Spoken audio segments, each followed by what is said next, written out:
Hello বন্ধুরা, তোমরা সবাই কেমন আছো? আশা করি সবাই খুব ভালো আছো। আর আজকের ভিডিওটা আমি শুরু করেছি শনিবারের বিকেল থেকে। আর তোমরা ভাবতেই পারো বিকালবেলা কেন আমি এত সবজি নিয়ে বসেছি কাটতে, আর কেন সেটা তোমরা ভিডিওটা শেষ পর্যন্ত দেখো, অবশ্যই জানতে পারবে। কিছু কিছু জন হয়তো বুঝতেও পেরেছ বিকেলবেলা এত আনাজ কাটার কারণ কি, আর এটারই বা কারণ কি। আর আমাদের নিয়মই আছে, ফার্স্ট উনুনটা জ্বালার পর নতুন হাঁড়ি বসিয়ে তাতে ওল সিদ্ধ বসাতে হবে। সেটাই মা করলো, সন্ধে টন্ধে দিয়ে ওল সিদ্ধ বসাতে লাগলো।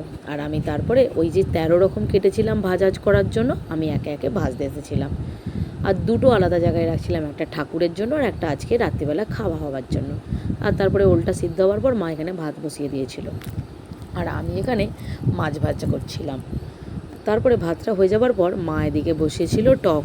কিন্তু টক মা বসালে কি হবে, সব থেকে বড় রাঁধুনি এসে গেছে আমাদের টক রান্না করতে, যেটা হলো আমার ছেলে। ও না করলে তো আবার হবে না, তাই ও এসেছিল টক রান্না করতে। আর এই হচ্ছে ডাল হচ্ছে, কী বলো তো, আজকে আছে রান্না পুজো। আমাদের বাড়িতে, বাঙালি বাড়িতে এই ভাদ্র মাস পড়লে কম বেশি হয়তো সবারই থাকে রান্না পুজো। কারোর ইচ্ছা রান্না, আবার কারোর বা বুড়ো রান্না। তোমাদের কোন কোন রান্নাটা আছে অবশ্যই কিন্তু কমেন্ট করে জানিও, ইচ্ছা রান্না না বুড়ো রান্না। আমাদের কিন্তু ইচ্ছা রান্না। তাই আমাদের যখন মনে হবে আমরা সেই দিন ভাদ্র মাসের কোনো একটা শনিবার বা মঙ্গলবার আমরা করে নিতেই পারি।